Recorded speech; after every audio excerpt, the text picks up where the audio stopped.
to today's episode of Velocity Kinetics. Today's video is about my Honda, what it's been like to live with for 1 year. So just for those who have not seen the other videos, or just as a quick recap, although it'd be brilliant if you want to watch them too. November last year, so about 53 weeks ago today actually, I picked up a Honda Civic Saloon EX 3-cylinder turbo with a CVT gearbox.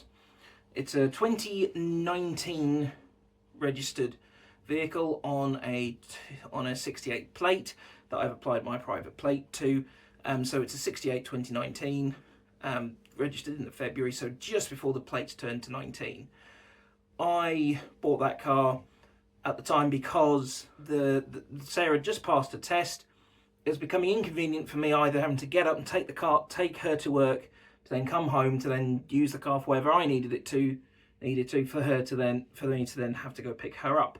It would have basically meant she'd have gotten her license but wasn't going to do any driving, hardly.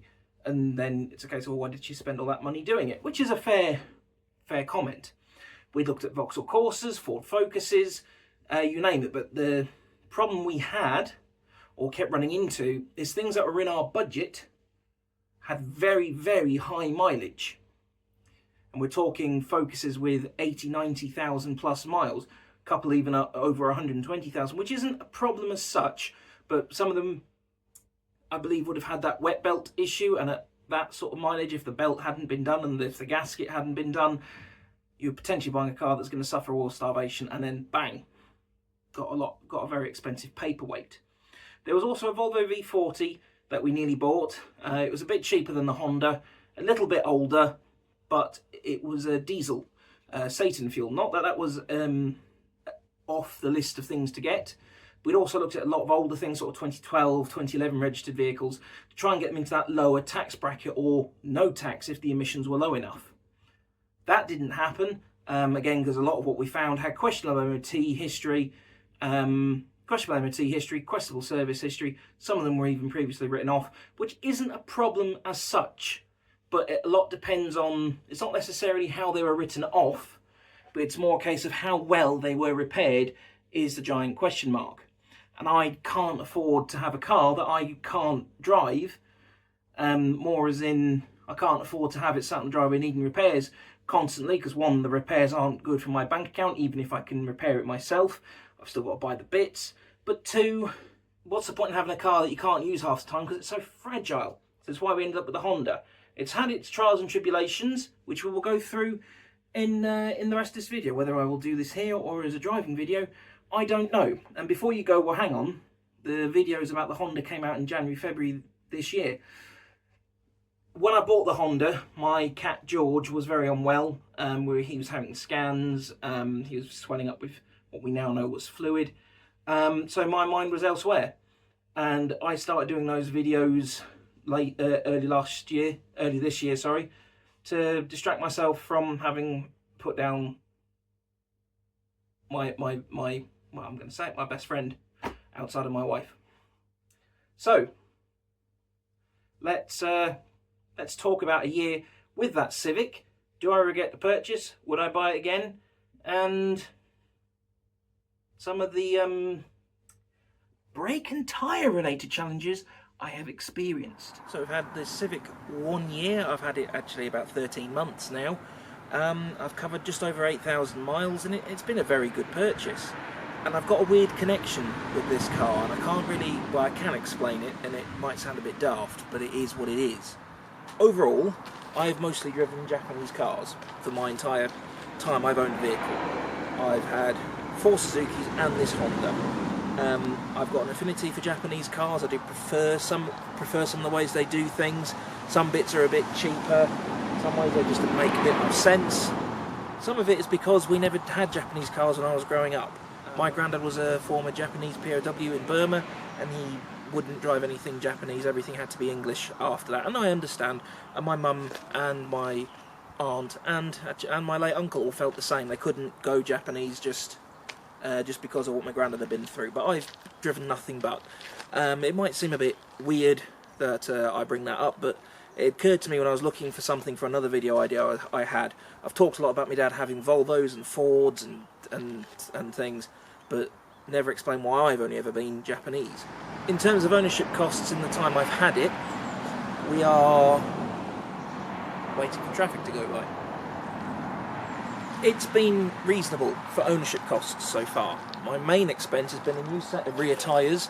Unfortunately, when I went to the garage to get the car serviced because it went back in for a tyre pressure warning system problem, they discovered a nail in that tyre, which would explain why the tyre pressure monitoring system kept going off thinking that there was a problem, when technically there was and there wasn't. Now, John Banks, for reasons I don't understand with the Honda side of the dealership, didn't offer me a choice as to what they put on. They just said we fit the same as what it always had. So it had Bridgestones, they've stuck Bridgestones on. But if that's the case, I don't get why it's got Falcons on the front. And the Falcons were replaced when the car went into the dealership. I'd have been happy with Falcons on the back, because it was quite expensive, 380 quid for it to be done, and they couldn't. And the problem is they couldn't let the car go, because they couldn't repair the tyre. So there's 380 quid or take it away on the back of a low loader, and I don't have that sort of money available at the moment. I've had a new windscreen as well, which is done through Autoglass. Very early into my ownership of the car, I had to have the windscreen, there was a small chip in the windscreen, I had to have it repaired.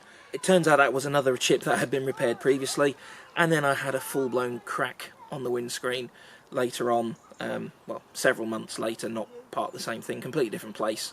Had to have the windscreen replaced. Now the current problem I've got, and I think I've mentioned it in a Swaycast, is whatever Autoglass cover the windscreen in, or however it arrives to them, on the inside I cannot get it clean, and it's driving me a bit mad at the moment. Now I think the only trick I haven't tried is some white vinegar cleaner, glass clean, well, you know, cheaper but very effective glass cleaner for doing things like your mirrors, your windows at home. So that's the next step on the inside of that, and unfortunately, with where the sun is on my house at most of the day, I can't do it, or rather I don't get a lot of time to do it, because if I do it the wrong time of day, effectively I'm baking that on and then just making another problem for myself. The car's had a new set of brakes as well, because then when I had the ENY1 for a day, that's what this car had gone in for. It's got its next service meant to be February. We're just short of 41,000 miles now, we're at 40,850 as it sits here today. The only other additional damage that's happened to it, or as in beyond normal wear and tear, is there is a chip of paint on the bonnet that's gone, and I see right down to the metal. But that could have been from the previous owner. I only spotted it fairly recently. The other problem is on the inside of the driver door sill. For some reason my seat belts don't always retract all the way automatically. I hadn't realised, it was the first time I hadn't noticed it hadn't retracted, and then I shut the clip in the door, and it wasn't I wasn't slamming the door, but it wasn't exactly gentle either. The car has physically tried to hurt me. When I was up in Newcastle, we were seeing Sarah's family. That went up on a long trip within a few weeks of being purchased. Did it very comfortably. Miles per gallon went up through the roof compared to how low it had been, but it was really windy, and the wind slammed the door shut on my wrist, and probably shouldn't have driven home, as in when I got to Grantham I was in a lot of agony. I should have handed over to Sarah, but she doesn't like driving this car, which is a pain. But I think it's just because she's used to. I think she's just because she's used to driving driving the Swace. To be honest, as I suggested in another video, had I had this and then bought the Swace, she'd probably be happy driving this. So there we are. I've gotten quite a lot of stuff in the boot over the time I've had it. The leather seats in the back are holding up rather nicely. It's very comfortable. My in-laws were very happy with it, but it is very low, as demonstrated in the Handley UK review I did. I should stress that it's just me reviewing a product I bought, not doing a review on behalf of them. Although they can benefit from traffic from that. It is a very low down car, and I don't know if that's because it's a saloon and in turn to give it more saloony properties it's been dropped, or whether that's just what this generation of Civic always was. I had forgotten until I was again researching another video for something that I had gone to look at one of these before. And it had gone off sale just as I'd gone to have a look and potentially consider pulling the trigger. So I have enjoyed this shape of Honda for a long time, as in I've wanted one. It piqued my curiosity for a long time. Get a nice bit of turbo whistle when you poke the throttle.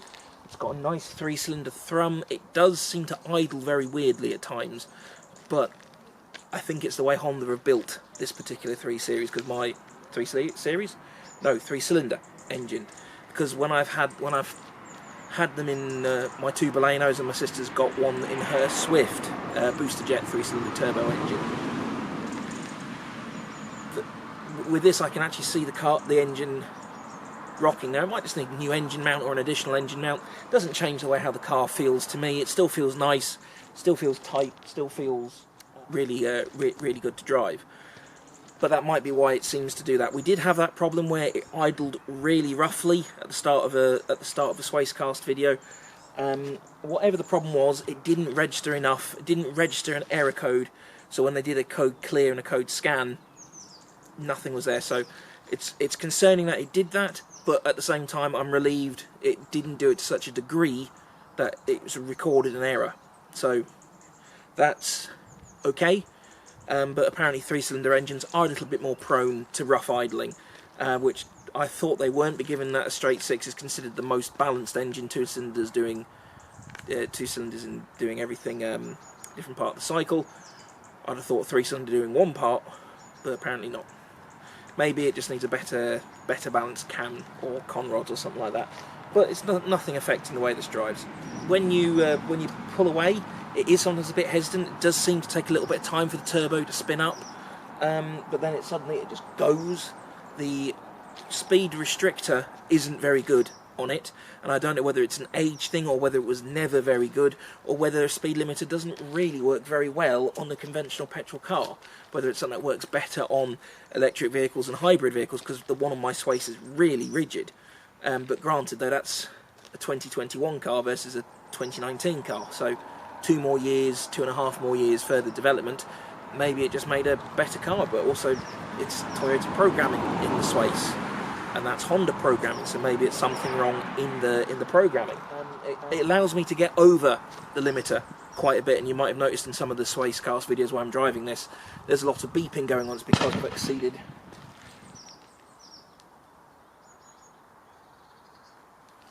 bit of murder going on. It's because I've exceeded the speed limit, or the speed limiter, shall I say, and it's just as little as 1 mile an hour. But what I think it is with it is, if the car detects you're still building speed, even if it's only 1 mile an hour, it starts beeping, whereas if you're 1 mile an hour over and coming down in speed, it doesn't bleep at you. I have noticed as well, when I use the speed limiter on the motorway, so set it to 70, it'll only let me go to 60, it will go 69. Now some people go, what's the difference, it's 1 mile an hour, and if you're going up to Newcastle, a 5-hour drive is a 5-hour drive. And it's not wrong, but it's just sort of part of the, maybe my over-logical brain having a moment, shall we say. It sort of irks on me. I've told you to go 70, and I'm pressing the throttle to go 70, let me go 70. One other thing I wanted to insert in here, which I completely forgot to talk about in the main recording, and I'm only adding it in now because I forgot to put the logo burn on in post.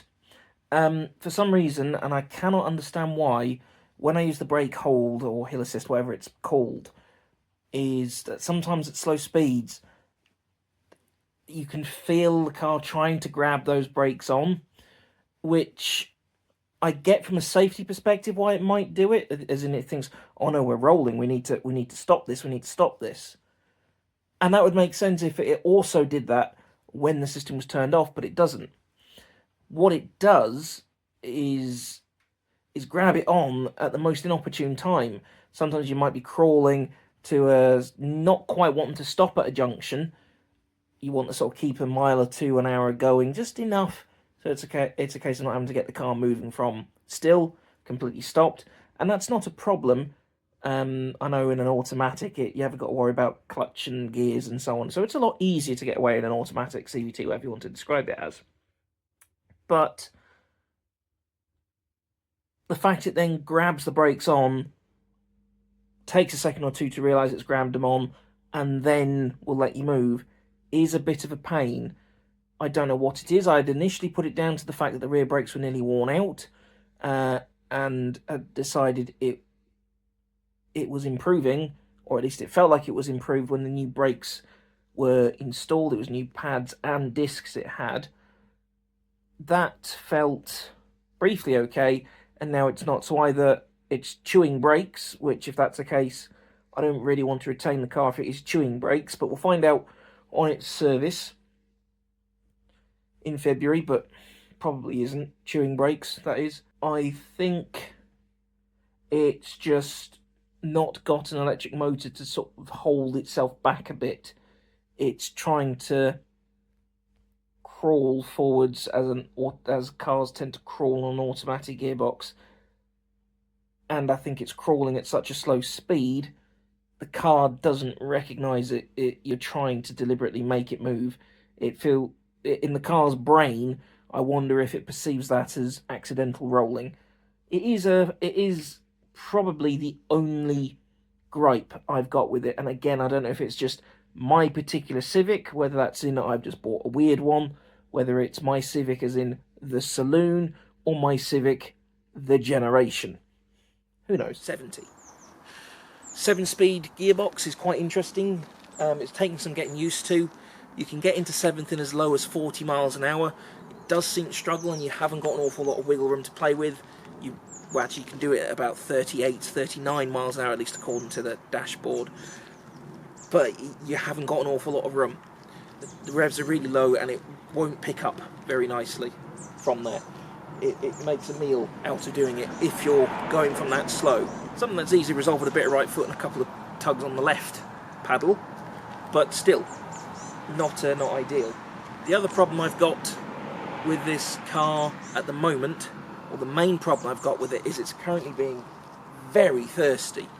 And I don't know whether that's because it's a 3-cylinder 1-litre turbo and they're just thirsty, compared to maybe if it was a 1.2 4-pot, for example.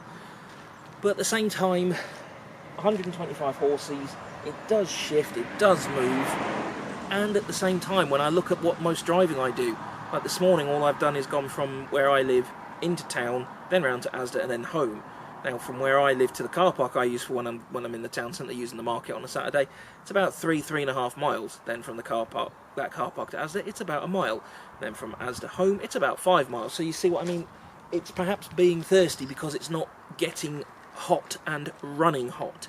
It's currently, as I sit here now, reading 36.9 miles per gallon, which it can do better. It has done better.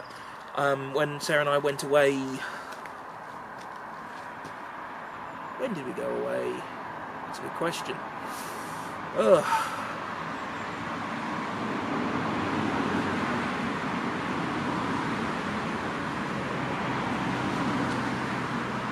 I can't remember. She and I went away for a few days, and I let my brother borrow the car because he was feeding the cat for us. But because he lives in Elmswell, that's about 9 miles away from where we live, and a good bit mix of 30 miles an hour driving, 60 miles an hour, and then 70 miles an hour, depending on which route you take. Either it's 30, 70, 30-ish, or whether it's 30, 60, 70, 30. Or just 30, 60, I suppose, if you take the back ways, but I haven't taken this on the back roads unless I've made a mistake and accidentally followed the sat-nav a little too blindly. He had it up at nearly 40 miles a gallon when he was doing that, and he's not... I don't mean to paint Peter out as an aggressive driver, because he's not, but he uses his revs, which is the same thing I do. I'm not an aggressive driver, but I do use my revs.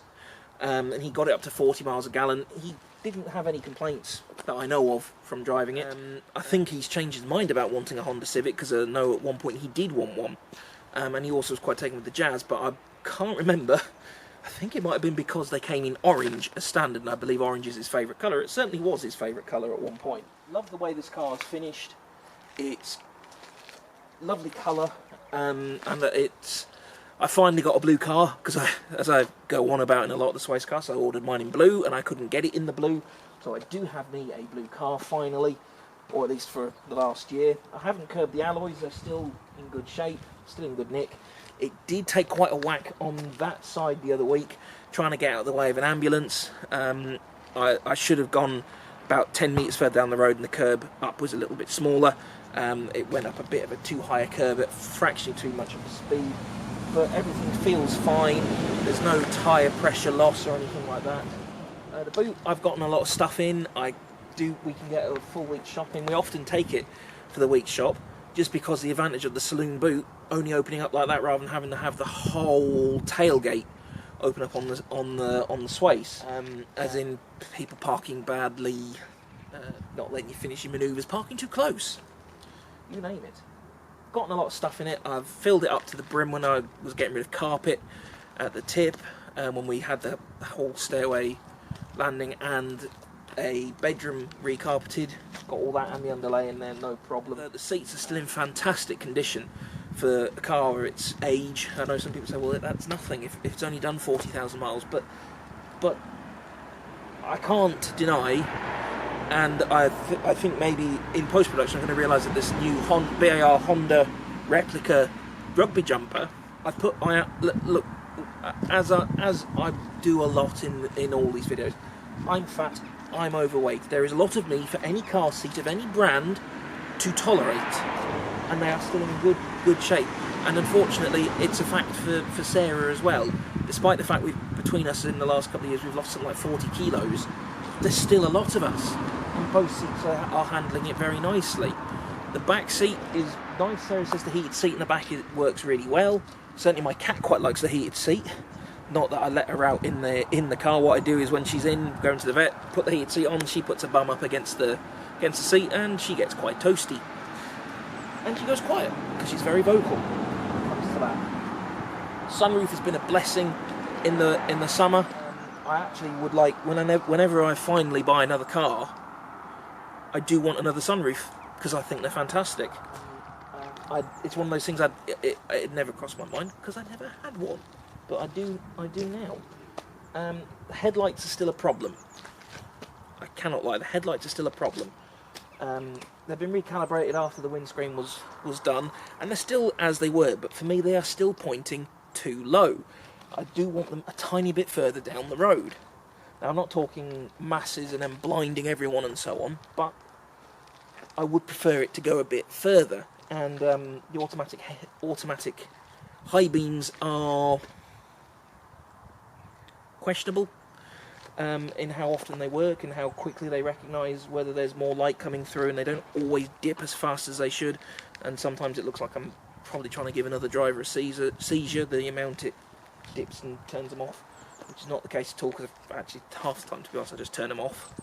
The only other problem, as I call it a problem, I know I said I didn't have many problems, no technical problems, shall we say, more personal problems with it. This car has stop-start, and stop-start can be very nice, especially when you sat at lights for ages. Fantastic addition, fantastic way to save fuel. This, since they did something at John Banks to check the battery, hasn't been able to do stop-start as well. Now, whether I've just not driven it as far or as hard, and it's not charging the battery enough to be able to do stop-start, which if that's the case, then 100% on me, I'll use it as an excuse to rev it harder. But I don't feel like I've changed how I drive. At least not consciously, I don't think I've changed how I drive. So the fact it doesn't do its stop-start probably doesn't help the fact it's doing 36.9 miles to the gallon currently. And it's a bit frustrating, I suppose. I was expecting more. At least on fuel economy, I was expecting more. My dad quite likes the look of it. I think he'd have one if he didn't have his back problems, or at least he'd have been a passenger in it if he didn't have his problems. The car's too low for him, far too low. It's nearly too low for my in-laws, and they're 10 years younger than my parents. One thing I do wish it had, and I've seen it on the new Civics, and it's a good addition on them. I don't understand why it wasn't on this, is a rear wash wipe. The amount of times I have to rely on the heated rear windscreen to sort of clear it in the rain gets a bit frustrating. I could also sometimes do with the additional spray wash like you have on the front, but I could take that and leave it. But you'd have thought they'd have left it in because it's in the Civic hatch. You'd have thought they'd have just replumbed it all and just changed the position of everything with a saloon rear window. Maybe it's not that easy. I don't I don't know. If it was something fairly easy to do, I'd consider doing it. Now on to the difficult relationship I have with this car. As I've mentioned before in other videos, I don't know when I'm going to get rid of this car. I don't intend to, because I don't intend to get rid of the Swace, but as and when we're in a financial position to do so, one car will be going. And it'll be whichever car makes the most financial sense. However, it'll probably be that one, because of it being the older of our two vehicles. But I have a weird attachment to this, and not through any special road trip or like how the Swace saved mine and Sarah's life on the M25 when it came to a stop and we managed to avoid hitting someone. As you'll recall in the first video of the year, I talked about my late cat George, who had to be put down Christmas Eve 2024. The bit that I would probably struggle with more than you'd think possible is this is the car he did his first. I took him to and from multiple vets appointments in it. When he went for a scan, when they drained the fluid out of him. I took him to the vets for the last time in this, and then I brought home his cremates in this car when the vets had that all back. And I know some people would say he's just a cat, but he was it was my favourite boy. And as much as Toby, I'll just drop in here. Now it's alright mate, you just sit here and snooze whilst I go filming. Toby! In here is an adorable chap. Maybe it's because George was that much older and sort of settled down and matured a bit. He was just a gorgeous boy. And my first experience of having to handle putting a pet down. So that's why I've got a weird attachment with this car. Sort of sentimental, but perhaps for the wrong reasons. And it won't ever stop me getting rid of it if it's the right car to go. But it is hard to separate that at times in my head. Now, as for what's going to happen going forwards with this car, nothing really. Unlike lots of other car YouTube channels that review and own cars, I'm not modifying this car unless there is something that makes it genuinely better. But I also don't want to invalidate my insurance and pay more for it. It's a catch-22, because once you start modifying your car, you've got to change your insurance. I plan just to keep driving it. I'm driving it hard, driving it far. Whether it will become a high-mileage hero, I don't know. I do hope Sarah starts to drive it a little bit more. Granted, when we both need to go somewhere, like Newcastle or on holiday or something like that, the Swace is perhaps a better car to drive, but sometimes there are occasions where I've driven somewhere in this, and like when I've got a headache whilst you're out, which it's entitled to happen, it does happen. I then had to drive back and she hasn't really wanted to. But she has driven it a couple of times and she doesn't mind it. It's just weird to get used to. In a world of SUVs and car giganticism and just oversized vehicles and the decline of saloons and traditional estates, this has been a bloody good pick in my opinion. And as I mentioned in another video, this car is a case of right engine, wrong body for me. I don't need anything more than a 1 litre turbo engine for what driving I do, but the body is perhaps too much for what I do. But then it is nice to have options. If we went back to buy again, the only thing I probably would have done is there was a V40 diesel with about 60,000 miles on the clock, if I remember rightly, for about 9,000 that I should have gone and had a look at, which I didn't, because I didn't really want a diesel, and I should have gotten over myself because I might be doing a little bit better off financially if it was diesel. Maybe, I don't know. It also could do with a bloody good wash. I do love splashing it through puddles, but I do love splashing all my cars through puddles. Apart from the very big one, which was actually a flood that the Swace had to accidentally ford through because the person behind me wouldn't let me back up and back away from what was clearly a flood. So that is a year with the Civic. We'll see what happens on its service. There'll probably be a little video on its service. I can't fault the car. It's been very nice. Yes, I probably could have bought different, bought better, bought worse for the amount of money, but I need something that starts. I need something that's ready to go when I need to go. I know if I need to head up to Edinburgh for a team meeting on short notice, that will do it. I have no doubt. Put some petrol in, make sure it's got plenty of washer fluid, and it'll do it. The one thing I do miss, though, is I do miss having a heated steering wheel. But that's just a preference thing. I have got some nice driving gloves. Well, at uni, my friends used to call them murder gloves because they do look like the sort of thing they use in mafia films with the piano wire or the cheese wire or whatever it is they use. But there we are. Would I buy a Honda again? Probably. I would consider one.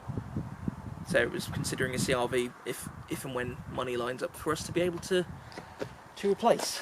But at the ever-increasing world of car prices, and given since the last time I had a rant about car prices on this channel, they've gone up again for across the board, or at least for a lot of manufacturers they've gone up. Some have come down, but most have gone up.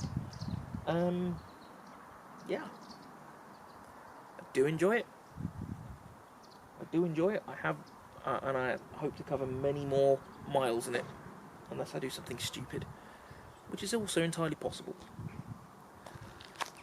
If you do like what I do, please feel free to donate via PayPal, paypal.me/velocitykinetics, or go to buymeacoffee.com/customer service expert. It's customer service expert, not Velocity Kinetics, because I set that up for a different blog I contributed to and write for from time to time, but I just didn't want to set up another one when I already had a perfectly good account that wasn't being used. Please like, comment and subscribe to the channel. Please join the Facebook group, or the Facebook page, should I say. Whether this will come out in, what day is it today? It is the 20th of December on the day of recording. Whether it comes out before Christmas, I don't know. If it does, have a good Christmas, have a good New Year. This will be the last video of the year if that's the case. If it comes out to start next year, then hope you had a good Christmas. Drive safe, look after yourselves. I'm going home.